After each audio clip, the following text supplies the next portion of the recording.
तो कल मैंने यहाँ पर आपको एनालॉग इलेक्ट्रॉनिक्स तक बता दिया था। आज मैं डिजिटल इलेक्ट्रॉनिक्स के बारे में बताने जा रहा हूँ कि यहाँ पर कौन कौन से आपको टॉपिक्स जो है पढ़ने चाहिए, जो कि आपके एग्जाम के पर्पज़ से बहुत ही इंपॉर्टेंट है। तो एक बात आपको यहाँ पर क्लियर कर दूँ, जो मैं आपको बता रहा हूँ वो तो आपको पढ़ना ही पढ़ना है, वो जो कि बहुत ज़्यादा इंपॉर्टेंट है। उसके अलावा भी आपके पास जो भी कंटेंट हो तो उसको ज़रूर पढ़िएगा और उसका उसका जो है रिवीजन ज़रूर करिएगा। तो अभी फ़िलहाल मैं आपको डिजिटल इलेक्ट्रॉनिक्स के बारे में कुछ बताने जा रहा हूँ। तो कल मैंने आपको ऑसिलेटर तक बता दिया था और आज मैं डिजिटल इलेक्ट्रॉनिक्स में आपको बता रहा हूँ। जैसे आपका बेसिक ऑफ इलेक्ट्रॉनिक्स जो है डिजिटल इलेक्ट्रॉनिक्स, ये आपको पूरा आना चाहिए। बेसिक ऑफ डिजिटल इलेक्ट्रॉनिक्स जिसमें आपका नंबर सिस्टम है, 0 1 आपका जो है नंबर सिस्टम है, बाइनरी सिस्टम, और आपका जो कि डिजिटल सिग्नल होता है जो कि 0 से 5, 5 से 0, इस तरीके से, मतलब जो बेसिक डिजिटल इलेक्ट्रॉनिक्स है मीन्स उसके बारे में आपको सारा का सारा पता होना चाहिए। ओके, उसके बाद में नंबर सिस्टम मैं जो बता रहा हूँ, देखिए ये बहुत ही ज़्यादा इंपॉर्टेंट है। मैं इसमें सिर्फ 2 वर्ड्स में ये कंप्लीट हो गया नंबर सिस्टम, लेकिन आप जब पढ़ेंगे तो बहुत बड़ा ये भी अपने आप में एक टॉपिक है। तो फिलहाल जो मैं आपको एक टॉपिक बता रहा हूँ, इन टॉपिक्स को आपको जो है कवर अप करना है, अगर कवर अप नहीं हुआ है तब। और ये सारा आपके टॉपिक्स अगर कवर हो गए हैं तो आपको मैं रिकमेंड करूँगा कि आप ज़्यादा से ज़्यादा टेस्ट सीरीज लगाएं, वहाँ से आपको काफ़ी फ़ायदा मिलेगा। नंबर सिस्टम कन्वर्जन, मतलब डेसिमल टू हेक्साडेसिमल या फिर बाइनरी टू डेसिमल, या फिर आपका जो है हेक्साडेसिमल टू डेसिमल या डेसिमल टू बाइनरी, इस तरीके से आपका जो कन्वर्जन। उसके बाद में ASCII कोड जो होते हैं बहुत सारे, अमेरिकन स्टैंडर्ड जो कोड है, ASCII कोड है, BCD बाइनरी कोडेड डेसिमल जो है वो इस तरीके से। और इसके बाद में आपका एक्सेस कोड है, ग्रे कोड है, और आपका कम्प्लीमेंट जो 1s 2s कम्प्लीमेंट है, NS 10s कम्प्लीमेंट है, ये सारे के सारे आपको पढ़ के जाना है। एडिक्शन है, सब्सट्रक्शन है ना। उसके बाद में आपका बेसिक गेट, देखिए बहुत ही इंपॉर्टेंट है। बेसिक गेट, यूनिवर्सल गेट, और आपका जो कुछ स्पेसिफिक गेट होते हैं जैसे एक्सोर गेट हो गए आपके, इनका निर्माण कैसे करके करते हैं, कंस्ट्रक्शन कैसे करके करते हैं, वो मैं आपको यहाँ पर एक चीज़ और क्लियर कर दूँ। बेसिक गेट तो आप पढ़ के जाएंगे ही जाएंगे, और बेसिक गेट से जो है हम और भी गेट बनाते हैं, जैसे आपका एंड गेट से और गेट कैसे बनाएंगे, या यूनिवर्सल गेट से बेसिक गेट्स कैसे बनाएंगे। इस तरीके से जो आपके क्वेश्चंस हैं वो भी आने के चांसेस होते हैं और बहुत से एग्जाम्स में पूछे जाते हैं। तो ये आपको सारे के सारे क्लियर करके जाने हैं। और आपके जो गेट होते हैं बेसिक गेट, जैसे आपका नॉट गेट हो गया, एंड गेट और गेट हो गया, एंड गेट हो गया, ठीक है ना। ये 3 जो गेट हैं आपके, तो इनको डायोड के माध्यम से या फिर आपका ट्रांजिस्टर के माध्यम से कैसे करके बनाए जाते हैं, उनको आप एक बार ज़रूर देख के जाइएगा, कि हो सकता है आपको वहाँ पर उस तरीके से पूछ सकते हैं। क्योंकि बेसिकली हम उन चीज़ों को पढ़ते नहीं हैं, लेकिन वहाँ से जो है क्वेश्चन पिक कर सकते हैं एग्जामिनर आपका। उसके बाद में commutative law, distribution law, associated law, ये आपके बहुत ही इंपॉर्टेंट है। इससे पिछली बार एक क्वेश्चन आया था, तो आप ये ज़रूर देख के जाएंगे। और उसके बाद में ये जो है ये लास्ट, यहाँ से आपका जो बुलियन एक्सप्रेशन जो होते हैं आपके, वो मिनिमाइज करने के लिए जो भी आपका जो है लाज होते हैं उसकी मैं बात कर रहा हूँ यहाँ पर। ये इससे क्वेश्चन आपके बनते हैं। बेसिक गेट है, ठीक है, why diode and why transistor, जैसा कि मैंने आपको बताया, ठीक है। लॉजिक और एडर और आपका सबस्ट्रक्चर, इनकोडर, डिकोडर, मक्स, डीमक्स। अब देखिए मैंने आपको यहाँ पर लिखा है TTL, DTL, CMOS, ऐसी और भी जो है आपकी लॉजिक फैमिलीज होती हैं।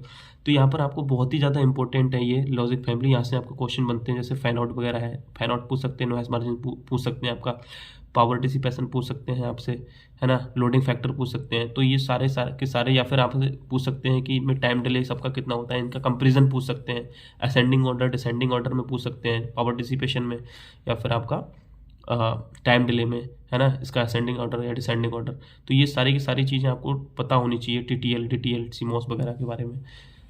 और उसके बाद में हम आते हैं फ्लिप फ्लॉप पे। फ्लिप फ्लॉप आपको सारे के सारे पता होने चाहिए, कि D flip flop, T flip flop, है ना, मास्टर स्लेव फ्लिप फ्लॉप, बहुत सारे फ्लिप फ्लॉप हैं जैसे कि आपने पहले पढ़ा होगा। तो ये सारे के सारे आपको पहले से पता होने चाहिए। और आपकी फिर मेमोरी, जैसे रैम, रोम मेमोरी, और इसके अंतर्गत जो आपका कैसे करके ये मेमोरी बनाई जाती है, कैचे मेमोरी है आपकी।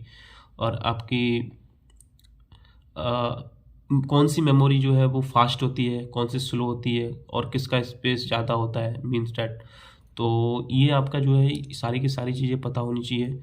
और एक और जो आपका लोकेशन रजिस्टर, ये सब चीज़ें, उनका एक फार्मूलाज वगैरह इनमें होते हैं, इसके न्यूमेरिकल भी पूछे जाते हैं। तो ये सारी की सारी आपको जो है पता होनी चाहिए।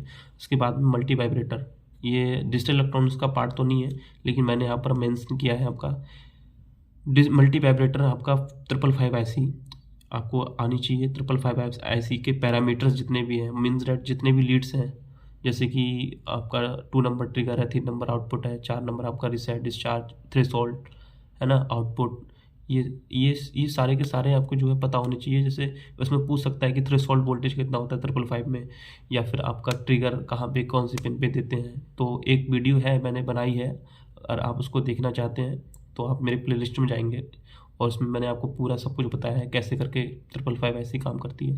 तो सारा का सारा आप वहाँ से देख सकते हैं। अगर आपको पता है तो और अच्छी बात है, क्योंकि अभी क्या है ना, आपको टाइम बहुत कम ही देना है थ्योरी पे, आपको ज़्यादा से ज़्यादा प्रैक्टिस सेट लगाने हैं। तो ये चीज़ें आपको देखनी है। उसके बाद में इसमें ट्रिगर है, और आपके जितने भी रजिस्टर हैं, जैसे सीसो, सीपो, पीपो, पीसो, इस तरीके से parallel input, parallel output, serial input, serial output, serial input, parallel output, है ना। इस तरीके से सारे के सारे वहाँ से आपके न्यूमेरिकल भी बनते हैं, वो भी आपको देखने हैं। उसके बाद में काउंटर, अब काउंटर में क्या है कि आपका बहुत से काउंटर भी, एक आपका रजिस्टर काउंटर, ये दोनों बहुत बड़े टॉपिक हैं। तो इन चीज़ों को आपको देखना ही देखना है। यहाँ से 101% आप मान के चलिए कि क्वेश्चन बनेंगे रजिस्टर से, काउंटर से, क्योंकि ये डिजिटल इलेक्ट्रॉनिक्स का एक मेन पार्ट है। तो यहाँ पे आपको देखना ही देखना है। यहाँ से काउंटर से बनते हैं हमेशा न्यूमेरिकल, आपको फ्रिक्वेंसी पूछ ली जाती है, आपको एक वैल्यू दे रखी, एक वैल्यू देंगे वो लोग वहाँ पे, उससे आपको फ्रिक्वेंसी पूछते हैं। मैं आपको एक क्वेश्चन बता रहा हूँ, जैसे कि मोड 10 दे दिया या फिर मोड 8 दे दिया, तो वहाँ पर आपसे फ्लिप फ्लॉप की संख्या पूछेगी कि मोड 10 में कितने फ्लिप फ्लॉप की संख्या होगी, है ना। तो आप कैसे करके निकालेंगे, 2 की पावर में 2 की पावर 3 या 2 की पावर 4 जो उसके बीच में आ रहा है, तो आप 2 की पावर 4 करेंगे तो हमारा 16 आएगा, और 2 की पावर 3 करेंगे तो आपका 8 आएगा, तो जो कि हमारा उसके बीच में है, 8 और 16 के बीच में है। तो हमारा है मोड 10, तो हमारा फ्लिप फ्लॉप की संख्या हमेशा 4 आएगी, क्योंकि अगर 3 लेंगे तो उसमें हमारा कुछ जो है डेटा लॉस्ट होगा, इसलिए हम मोड 10 में हमारा कितना आएगा, फ्लिप फ्लॉप की संख्या 4। मतलब मैं एक एग्जांपल दे रहा हूँ आपको कि इस तरीके से क्वेश्चन आएंगे। ये तो क्वेश्चन बहुत ही सिंपल है। इसके बाद में और भी फ्रिक्वेंसी से रिलेटेड क्वेश्चन आते हैं, जिसमें एक फॉर्मूला होता है, output frequency equal to f/2n, तो जिसमें n इक्वल टू क्या होता है, नंबर ऑफ फ्लिप फ्लॉप्स, मतलब फ्रिक्वेंसी डिवाइडर आपने पढ़ा होगा। तो वहाँ पर इस तरीके के क्वेश्चन जो है यहाँ पर बनेंगे आपके 100%। और इसके बाद में डिजिटल इलेक्ट्रॉनिक्स में ही हम बात करेंगे गेट टू गेट कन्वर्जन, मतलब एक हम जो मैंने आपको पहले बताया कि गेट से गेट कैसे करके बनाते हैं, मतलब एंड गेट से अगर और गेट बनाते हैं, या फिर नैंड गेट से एंड गेट बनाते हैं, इस तरीके से तो हम कितने गेट यूज करेंगे या फिर किस तरीके से उसको बनाएंगे। तो उसमें एक इमेज भी दे सकते हैं कि यहाँ पर ये कौन सा गेट है, मतलब उन्होंने एंड गेट से नैंड गेट या नैंड गेट से एंड गेट कुछ भी वो बना सकते हैं वहाँ पर। तो वो पूछेंगे कि ये कौन सा गेट है, इसका आउटपुट क्या आना चाहिए, तो आपको वहाँ पर पता होना चाहिए कि कैसे करके ये वर्किंग करेगा, तो आप इजीली वहाँ पर उसको बता सकते हैं। तो ये सारी चीज़ें आपको बहुत अच्छे से पता होनी चाहिए। और यहाँ पर मैं आपको बता दूँ पैरामीटर्स ऑफ लॉजिकल फैमिली या फिर उसका स्पेसिफिकेशन बहुत इंपॉर्टेंट है। जैसे कि क्या है, इसका प्रोपेगेशन डिले, जैसे DTL है या TTL है, सीमोस है ना। तो उसमें प्रोपेगेशन डिले, उसका आपका पावर डिसिपेशन है, फिगर ऑफ मेरिट है, और फैन आउट या लोडिंग फैक्टर इसको बोलते हैं, है ना। इसका फॉर्मूला होता है फैन आउट का, है ना। और आपका नॉइज मार्जिन है, और आपका इसमें टाइम डिले जिसको बोलते हैं वो भी होता है। तो ये सारी चीज़ें आपको देखनी है डिजिटल इलेक्ट्रॉनिक्स में। तो ये मैंने बहुत बेसिक चीज़ें आपको बताई हैं जो कि बहुत इंपॉर्टेंट है, जो कि आपको हर एग्ज़ाम में देखने को मिलती हैं, तो यहाँ पर भी आपको देखने को मिलेंगी बेसिकली। तो ये चीज़ें तो आपको पढ़नी है। इसके बावजूद भी आपको आपके सिलेबस में अगर आपके पास कुछ और ज़्यादा कंटेंट है एडवांस, तो आप पढ़ के जरूर जाइएगा, क्योंकि DFCCL में आपका एडवांस ही हमेशा पूछा जाता है। उसके बाद में मैं ओपैम्प पे आऊँगा। तो ओपैम्प से अभी तो क्वेश्चंस तो नहीं पूछे गए हैं, लेकिन अगर आपको ओपैम्प आता है तो आप ओपैम्प को भी तैयार करके जा सकते हैं, क्योंकि पिछली बार आपका सिलेबस में 2018 में मैग्नेटिज्म या फिर ये सब चीज़ें नहीं थी, लेकिन 2021 में ये सारी चीज़ें पूछी गई थी और 13 क्वेश्चन आए थे। 2018 में एक भी क्वेश्चन नहीं था मैग्नेटिज्म से, 2021 में 13 क्वेश्चन आए हैं। तो ये हम कुछ नहीं कह सकते कि अगर कुछ उसमें सिलेबस मेंशन नहीं किया है तो आपको कुछ पूछा नहीं जा सकता है। तो बेसिकली मैं आपको ओपैम्प में तो बताना चाहूँगा कि आपको पैरामीटर्स बहुत ज़्यादा इंपॉर्टेंट है, उनको देख के जाना है। जैसे कि common mode rejection ratio, power supply या power source rejection ratio, slew rate है आपका, है ना, वोल्टेज फॉलोअर, ये आपका सब चीज़ देखना है। इसका ब्लॉक डायग्राम है आपका पैरामीटर्स ऑफ ओपैम्प, जैसा कि मैंने अभी बताया, इसका पिन डायग्राम और इसमें डिफरेंशिएटर है, इंटीग्रेटर है, इन्वर्टिंग एम्पलीफायर है आपका, और डिफरेंशियल एम्पलीफायर है। मतलब बहुत सी चीज़ें हैं इसमें। जीरो क्रॉस डिटेक्टर भी होता है, इंस्ट्रूमेंट एम्पलीफायर भी होते हैं, बहुत सी चीज़ें हैं ऑपरेशन एम्पलीफायर में, लेकिन आपको इंपॉर्टेंट अभी देख के जाना है। इसके बाद आपको कुछ चीज़ें मैं कम्युनिकेशन से बताऊंगा कि कम्युनिकेशन में भी पढ़ के जाना है, बहुत इंपॉर्टेंट है, क्योंकि वो सिलेबस में आपका मेंशन किया हुआ है। उसमें एनालॉग कम्युनिकेशन और डिजिटल दोनों ही हैं, तो ये आपको पढ़ के जाना है बेसिकली। तो ये मैं कुछ टॉपिक आपको बता रहा हूँ, जैसे कि आप इसका स्क्रीनशॉट भी ले सकते हैं। ये हर एक जो है एग्ज़ाम में आपसे पूछा जाता है, जो कि आपका फ्रिक्वेंसी बैंड कितना होता है और उसकी रेंज कितनी होती है, उसकी एप्लीकेशंस क्या क्या होती हैं, है ना। ये सारी चीज़ें आपसे पूछी जा सकती हैं, तो हो सकता है इस बार भी आपसे ये पूछा जाए। और एक बात मैं आपको क्लियर कर देता हूँ, जो कम्युनिकेशन है, मैं कम्युनिकेशन में थोड़ा सा आपको कम ही बताऊँगा। तो आपके पास जो भी कंटेंट है वो उस कंटेंट से आप जो है प्रिपरेशन ज़रूर कीजिएगा। और ऐसा नहीं है कि एक छोटा सा पार्ट है, बहुत बड़ा पार्ट है, और आपके पास जो भी कंटेंट हो अच्छा उससे आप पढ़ेंगे। तो यहाँ पर मैं कुछ बहुत इंपॉर्टेंट जो है वो चीज़ें आपको बताऊंगा। तो आपने यहाँ पर जैसे कि कुछ डेफिनीशंस हैं वो पूछी जा सकती हैं कम्युनिकेशन से आपका न्यूमेरिकल तो बहुत कम आता है, जैसा कि हमने पिछला जितने भी एग्ज़ाम देखे हैं उसमें। तो जैसे आपका रिफ्लेक्शन है, कम्युनिकेशन में रिफ्लेक्शन क्या होता है, और रिफ्रैक्शन क्या होता है, डिफ्रैक्शन क्या होता है, डक्ट प्रोपेगेशन, ये सब चीज़ें आपको शायद पहले से ही पता हो, और मैं आपको एक बार रिकॉल करा देता हूँ कि ये चीज़ आपको पता होनी चाहिए। और आपका मोस्ट इम्पोर्टेंट है ये आपका एंटीना। तो एंटीना में आपसे बेसिकली पूछा जाता है कि टाइप्स ऑफ एंटीना, उसकी एप्लीकेशन पूछी जाती हैं, और सबसे ज़्यादा पूछा जाता है तो उसमें एक आपको वेवलेंथ या फ्रिक्वेंसी दे देंगे, तो उसमें आपको लंबाई उसकी ज्ञात करनी होती है, लंबाई फाइंड करनी होती है कि एंटीना की लंबाई बताओ। तो उसमें एक फार्मूला होता है, तो उस फार्मूला को हम जो है वो इम्प्लीमेंट करते हैं वेवलेंथ और उसके फ्रिक्वेंसी लगाकर, तो वो आप इजीली कर सकते हैं। तो ये आप देख सकते हैं इस तरीके से बहुत टाइप के एंटीना है। हम हमारे फोल्डेड डाइपोल है, आपका वी टाइप एंटीना है, योगी एंटीना होता है, इंडोर एंटीना होता है, ये आप देख सकते हैं। तो ये सब मैं बेसिकली आपका ओवरव्यू बता रहा हूँ।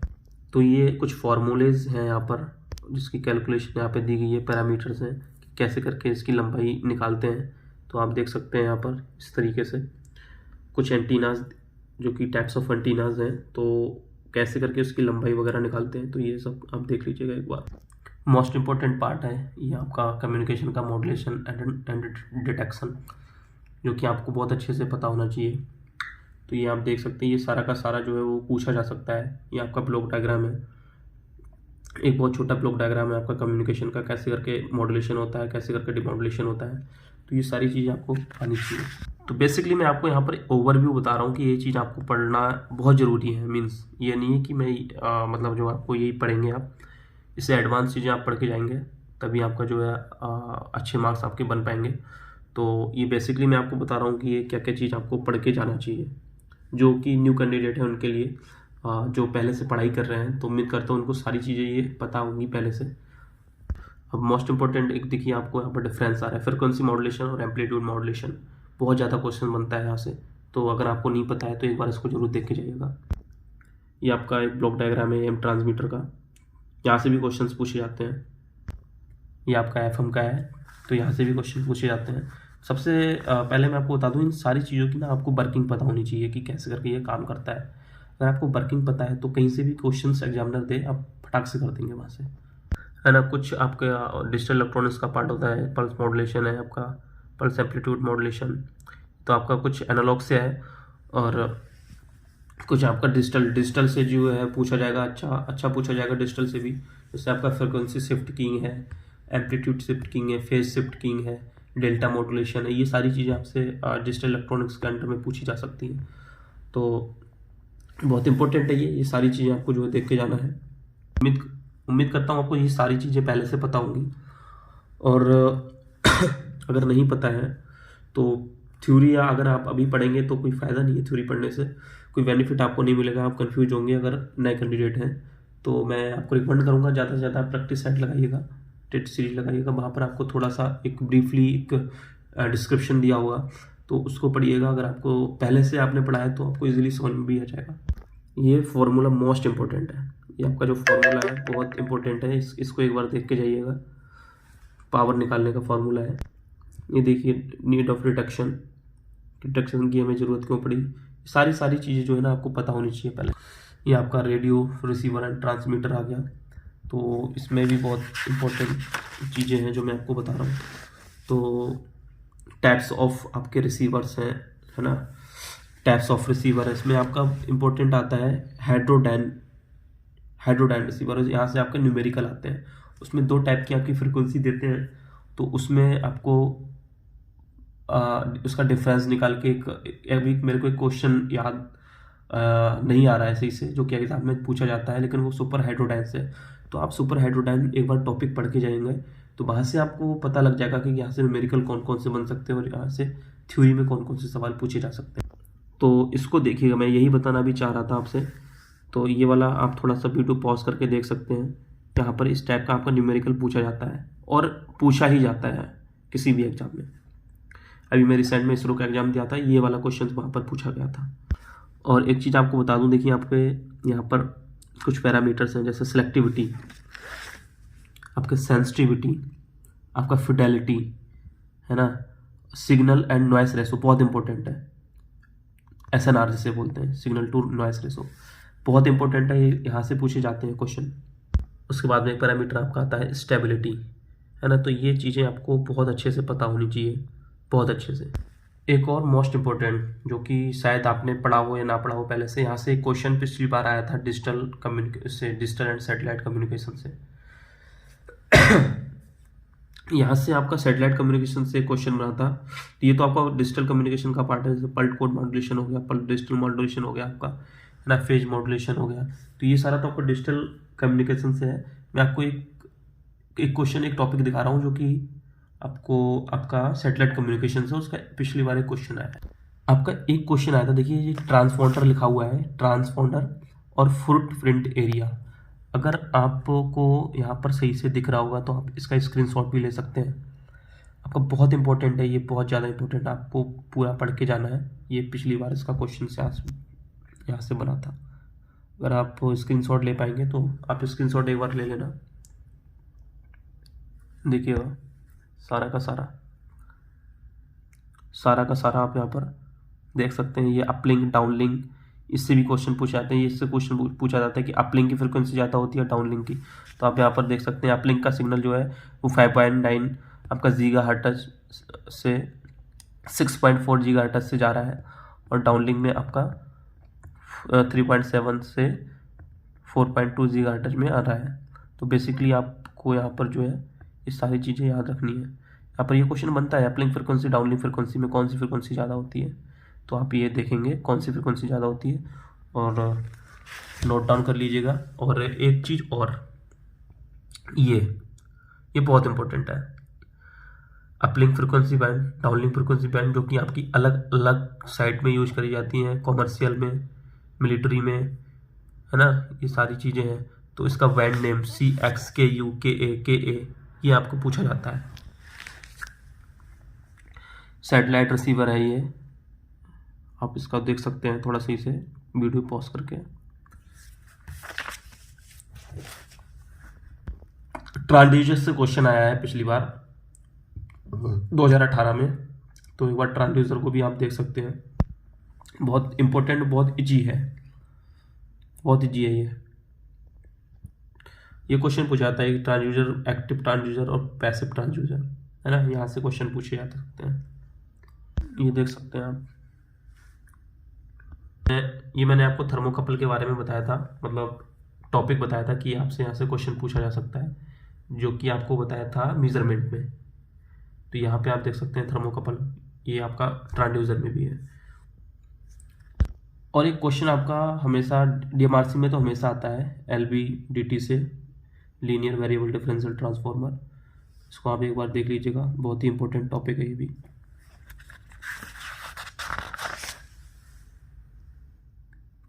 यू कैन सी ये आपका स्विच मोड पावर सप्लाई, जो कि बहुत इंपॉर्टेंट है। यहाँ से आपके 7 से 8 क्वेश्चन बनेंगे, किन किन टॉपिक से, SMPS, UPS और इन्वर्टर, ठीक है ना। तो ये आपको पढ़ के जाना है। ये अगर आप YouTube से भी देख सकते हैं, ये बहुत इंपॉर्टेंट है। आपको इसको जो है वो ऐसे नहीं लेना है कि इसके क्वेश्चन नहीं बनेंगे, बहुत क्वेश्चन इसके आने वाले हैं। 7 से 8 से 9 क्वेश्चन मैक्सिमम आपको देखने को मिलेंगे तीनों टॉपिक से, UPS से, SMPS से और आपका इन्वर्टर से। चॉपर्स से आपने पढ़े होंगे, जैसे चॉपर्स होते हैं जो DC to DC कन्वर्टर्स जिसे बोलते हैं चॉपर्स को। तो ये सारी चीज़ें आपको जो है पढ़ के जानी है। इसमें एक ये आपका फार्मूला होता है ड्यूटी टाइम। ये देखिए आपका T on plus T of upon T of into BS। ये फार्मूला बहुत इंपॉर्टेंट है। ये बेसिकली आपका एक स्विच मोड पावर सप्लाई का एक डायग्राम है। तो इसमें आप एप्लीकेशन और इसके बारे में अगर थोड़ा बहुत आपको दिख पा रहा होगा, इसका स्क्रीनशॉट ले लीजिएगा या फिर इसको पॉज करके एक बार पढ़ लीजिएगा।